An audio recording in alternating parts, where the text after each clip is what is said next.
राज्य मागासवर्ग आयोगाचा मराठा सर्वेक्षण अहवाल सरकारला सादर। 20 फेब्रुवारीला विशेष अधिवेशनात आरक्षणाबाबत निर्णय। मुख्यमंत्र्यांची माहिती।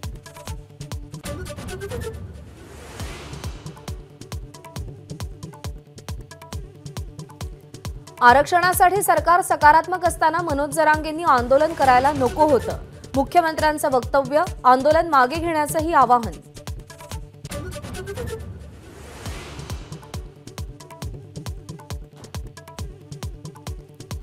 मनोज जरांगेंच्या उपोषणाचा आजचा 7वा दिवस। पाठिंबा देण्यासाठी सकल मराठा समाजाकडून चक्काजामची हाक।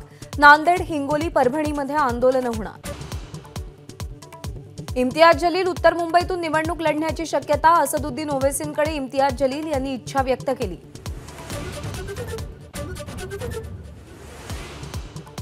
राष्ट्रवादी काँग्रेस आजच हायकोर्ट, सुप्रीम कोर्टात कॅव्हेट दाखल करणार। शरद पवार गटानं विधिमंडळ निकालाविरोधात दाद मागण्याची भूमिका घेतल्यानं राष्ट्रवादीचा सावध पवित्रा।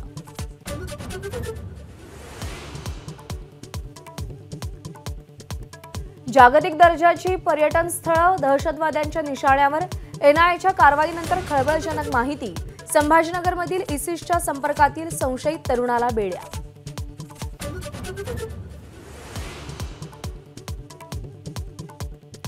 कोल्हापूरमध्ये आजपासून शिवसेना शिंदे गटाचं 2 दिवसीय महाअधिवेशन। मुख्यमंत्री एकनाथ शिंदे पदाधिकाऱ्यांना मार्गदर्शन करणार। संध्याकाळी जाहीर सभा।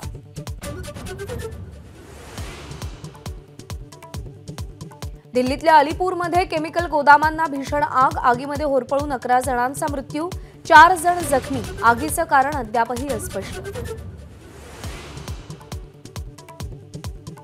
शेतकरी आंदोलनाचा आजचा 4था दिवस। सरकारसोबतची 3री बैठकही तोडग्याविनाच। दिल्लीच्या सीमेवर धरणं आंदोलन सुरू।